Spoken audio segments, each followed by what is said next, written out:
Павел Анатольевич, доброго дня. Майские погожие деньки, однако не для всех они такие радостные, как нам вещает телевизор. Мир, труд, май, весна. И ситуация, которая произошла с вашей школой, очень неприятная. Она во многом очень уважаемых людей расстроила, кого я знаю, людей совестливых. Оказалось, что, если говорить проще, какой-то крот завелся в вашем коллективе и написал на вас, как это говорится, гнусный донос. О том, что якобы вы там занимаетесь какой-то националистической протатарской деятельностью. Все такое, что можно было переложить и скалькировать с дел 1937 года, да? Здравствуйте. По сути, оно так и есть. Понимаете, наша школа очень открытая. И это одно из наших преимуществ. То есть у нас 9 раз в год набор, к нам постоянно приходят новые дети. Я постоянно раз в месяц пишу объявления: все, кто любит детей, приходите к нам работать. К нам приходит много людей. Поначалу они ведут кружки, на волонтерских началах, потом входят в коллектив. То есть какой-то такой свежий ветер, который идет через нашу школу. И, соответственно, иногда мы ошибаемся. Причем мы вроде бы перестраховываемся. В кадровом смысле, да? Я, извините, вас перебью, да. Да, то есть, понимаете, конечно, мы подстраховываемся. У нас испытательный срок полгода. Но, тем не менее, бывает так, что люди меняются. И действительно, мы взяли на работу Фарида Фаевича Нигмедзинова, взяли на работу его с сентября 1,5 года назад, то есть сентября 2019 года, и на 2 часа в неделю, то есть не намного. Первый год вроде бы все было нормально. А что он преподавал? Преподавал чуть-чуть, дети его не любили. Какой предмет? Он преподавал историю, дети его не любили, но я как-то доверял его научным работам, я их посмотрел. С моей точки зрения, научная работа нормальная, то есть чисто научная. Дети его не любили, потому что он как-то постоянно звал их на какие-то крайние меры. А что вы там на площадь, на митинги не ходите? Я, например, считаю, что митинги — это дело возможное и нормальное, но для взрослых, однозначно для взрослых. То есть я считаю, что когда где-то кому-то плохо, трудно, проблемы есть, это нормально выходить на площадь. Но на площадь должны выходить люди совершеннолетние, тем, кто однозначно старше 18. Поэтому, когда он звал туда детей, это однозначно было плохо. А потом неожиданно для меня как-то что-то повернулось, где-то что-то изменилось, и он стал писать на нас письма. Одно, другое, третье, 5-е, 15-е. Он написал во все органы, куда возможно, и причем он писал именно такие вещи, что я татарский националист, я татарский экстремист, я, наверное, помогаю деньгами своей школы экстремистскому движению, я близкий друг Фарида Закиева. Слово друг, наверное, назвать немножко будет неправильно, но то, что мы в очень хороших отношениях с Фаридом Закиевым, без сомнения. Мы знакомы много лет. Я считаю, этот человек душу вкладывает в то, что делает. Мы действительно с ним знакомы. То, что я был на чрезвычайном съезде, когда это было весной, когда это начался такое жесткое отношение к татарскому общественному центру, на митинги которого я действительно ходил. И сейчас нас проверяют 5 организаций. Я подозреваю, что будут еще обещаю Следственный комитет по тем же вопросам татарского экстремизма. Это все по жалобе этого? По жалобе его и еще одной женщины, с которой мы тоже знакомы очень давно, которая, наверное, возможно, она чем-то заболела. Я не врач, не могу никаких диагнозов ставить, но я знаю, что я по образованию физик-теоретик, я знаю, что в группе, в которой я учился, человек 5 имели различные диагнозы. Просто когда человек много занимается математикой и теоретической физикой, это бывает. Она математик. И как-то она резко занижала оценки детям. Она хотела заниматься только с теми, кто откровенно талантлив. А когда ребенок немножко не талантлив, она называла их плохими словами, это неправильно. И постепенно, это 2 человека как-то соединились. Сейчас нас проверяет одновременно прокуратура, Рособорнадзор, Роспотребнадзор, комиссия по труду, и сейчас подключился МВД.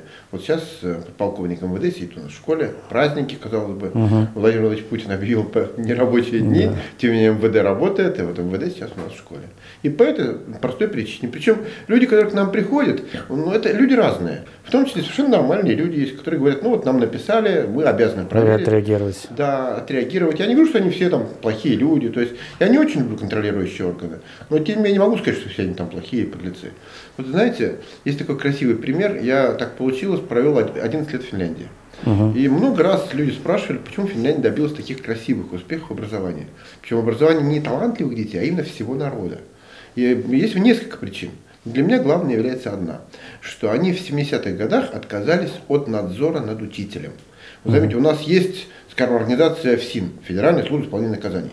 Можно как-то понять их существование, что если люди совершают преступление, должен кто-то там что-то делать. Но у нас существует еще организация Рособорнадзор. Мне на самом деле страшно, что у нас так много органов надзора над учителем. Есть Рособорнадзор, есть Роспотребнадзор, есть ГРАНО, РАНО, министерство. Так вот, они в 70-х годах закрыли свои РАНО, районное отдел образования. Вы знаете, Финляндия была 100 лет в составе России, даже больше 100 лет.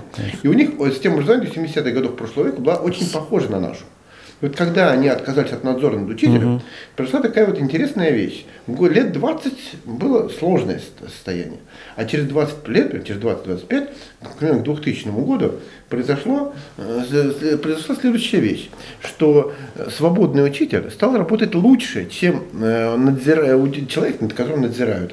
И свободный учитель стал работать лучше. Почему? Почему вот мы все проходили историю в школе, что после рабовладельческого строя наступил феодальный.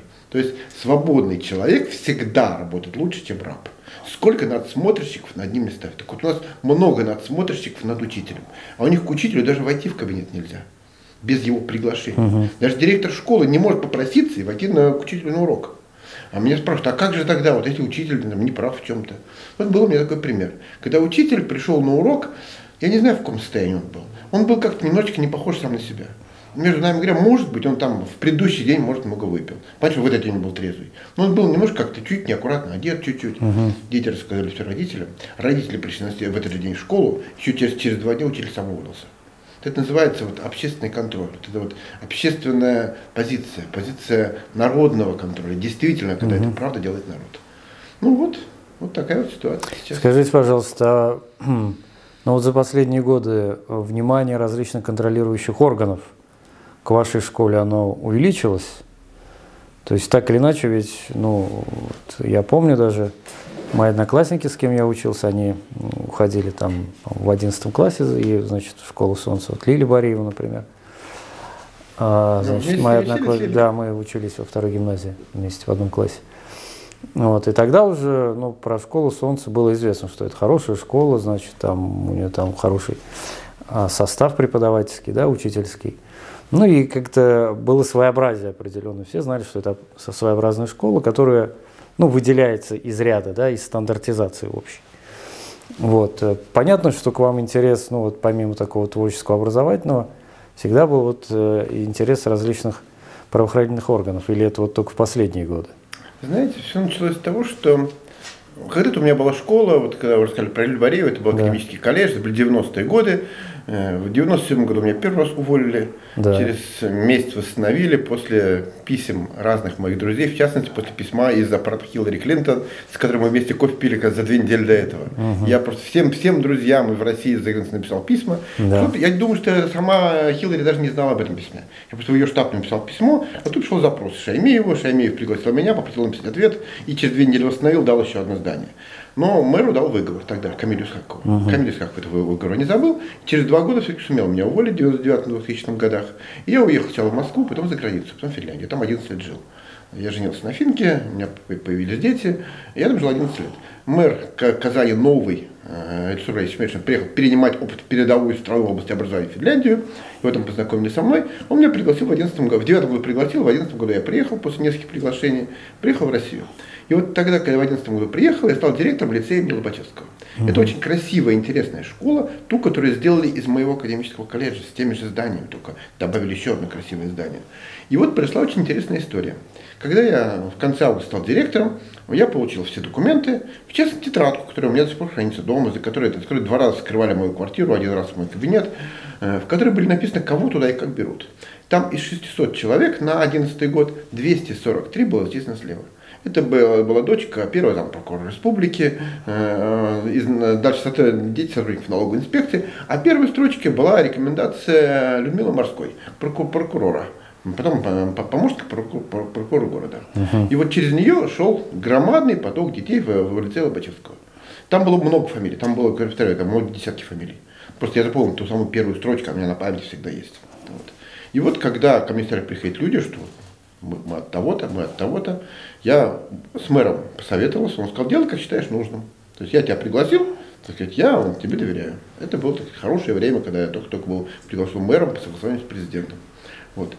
И вот тогда мы поссорились с прокуратурой. Вы знаете, мне было такое количество звонков. То есть я вспоминаю звонки от прокуратуры города, чтобы я взял сына прокурора Сергея Урванцева. И потом пошли за подписью зампрокурора города, нынешнего зампрокурора города Сергея Урванцева, пошли проверки. Это правда, легко проверить, что это именно он инициировал проверки. И до этого были звонки с прокуратуры по поводу его ребенка. Хорошего ребенка, кстати. Только поучись ему подольше, сдавая экзамены подольше, он бы поступил к нам. Но они торопились. Звонки от прокурора какого-то района, не помню уже какого, но не Казанского. Возьми, говорит, сына моего соседа по даче, смышленый мальчишка. Я говорю, ребенка хоть приведите.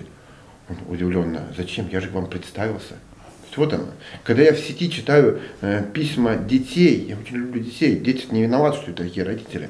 Мой папа такой-то, у него такие-то друзья. Вполне возможно, что папа действительно всего этого добился честно. Вполне может быть. Более того, я думаю, даже большинство людей, которые находятся на высоких постах, много работали, чтобы встать на эти посты. У него такие-то друзья, имена. Он сделал то, к нам они часто приходят в гости. И поэтому я имею право учиться в этой школе. Это письмо в сети ВКонтакте. И вот и таких детей больше трети. Это было страшное время, очень тяжелое время. Когда я мэру об этом говорил, он удивлялся. Более того, когда он меня приглашал, я его предупреждал, что я смогу сделать прекрасную школу, но у вас будут проблемы. Мэр Казани, мэр Сталистан не поверил, что у него могут быть проблемы. Через 2 года ему пришлось закрывать лицей имени Лобачевского, ликвидировать его, передавать его в университет, возвращать прежнего директора, при котором были те самые порядки, Елену Германовну Скоблицыну. Она и сейчас там директором. Возможно, там сейчас хорошие порядки. Я не знаю, какие сейчас порядки сейчас. Я говорю о том, что было в 2011 году. А нам дали маленькое, крохотное здание, школу «Солнце». И у нас несколько лет была нормальная ситуация. Точнее сказать, первый год была тяжелая ситуация, пока было все не отремонтировано. Мы отремонтировали все постепенно, привели все в порядок. И до 2017 года жили более-менее нормально. До того конфликта, о котором все хорошо знают. До конфликта, когда вот федеральный центр решил ужесточать ситуацию с преподаванием родных языков. Тут уже для меня было чрезвычайно важно, что я ведь не татарин. То есть меня на самом деле смешно обвинять в национализме, потому что я не знаю татарского языка. Точнее, как я его знал в 90-х годах, когда был депутатом горсовета, был членом президиума горсовета, я его изучал. Я изучал его 3 года. Через 3 года я плохонько заговорил на татарском, мог бабушек понимать, когда ко мне на прием приходили. Но с 95-го я перестал быть депутатом, и до 2017-го я его ни разу не применял, я его, естественно, забыл. Поэтому мне было просто страшно, что было совещание октябрь 2017 года, когда дорожная карта, 2 прокурора 2 районов, начальник ГРАНО, нынешний министр образования, докладчик, юрист ГРАНО, который рассказывает, как мы обязаны через 2 месяца уволить 3/4 учителей татар. Я задаю вопросы, я включаю диктофонную запись, в комсомолку потом пересылаю, это было полностью все опубликовано, как все это было. Как нам выкручивали руки, заставляли увольнять 3/4 учителей татар, или ищите им места учителей русского. Если учитель татарского, хороший учитель татарского, тоже разные есть, но если он хороший, он совершенно не очевидно, что будет хорошим учителем русского языка. Он татарский знает. И поэтому, когда стали становиться вот эти вот милые женщины, стали становиться учителями труда, увольняли мало, все-таки пытались сохранить места. Но это же не жизнь уже. У них кредиты, им велено либо уволить, либо переквалифицироваться. И вот тогда снова начался наезд прокуратуры.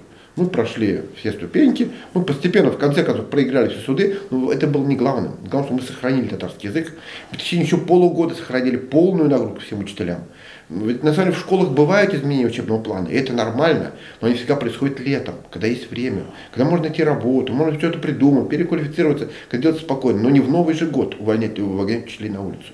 То есть у меня была позиция не про-татарская, а про-человеческая, что нельзя унижать людей, ну и тем более нельзя унижать целый народ. Я считаю, что это была очень ужасно некрасивая история. Вот.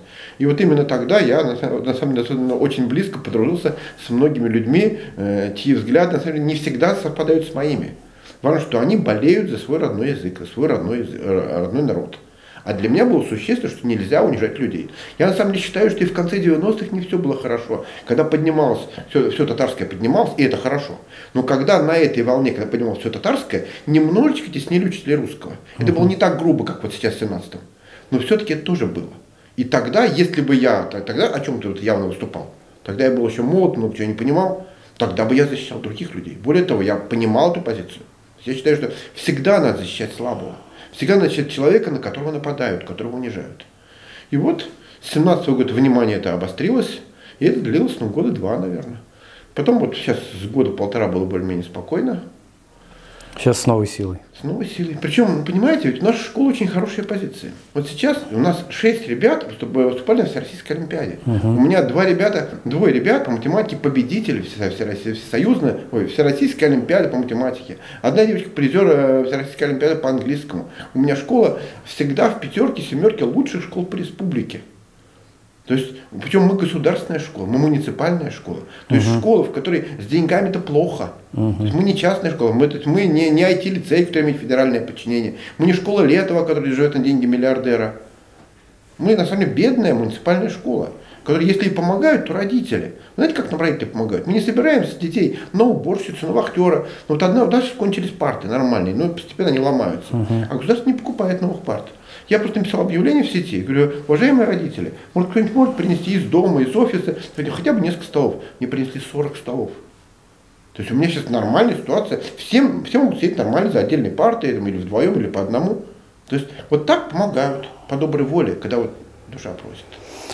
Ну хорошо, что есть такие родители, действительно, и у вас же, ну я был в вашей школе, действительно такая большая семья, очень дружная, и там очень такая семейная атмосфера по-настоящему, там нету вот такого, когда заходишь в простую школу, и там злая вахтерша на тебя таким суровым взглядом глядит, и куда пошел, к кому пришел, ну и так далее. То есть сразу ты понимаешь, что, к сожалению, у нас ведь школа, как и тюремная система пенитенциарная, они являются режимными объектами, да, то есть то, что вы сказали, вот как отличается, например, Финляндии, когда действительно ты понимаешь, что это вот нормальное пространство нормальных людей.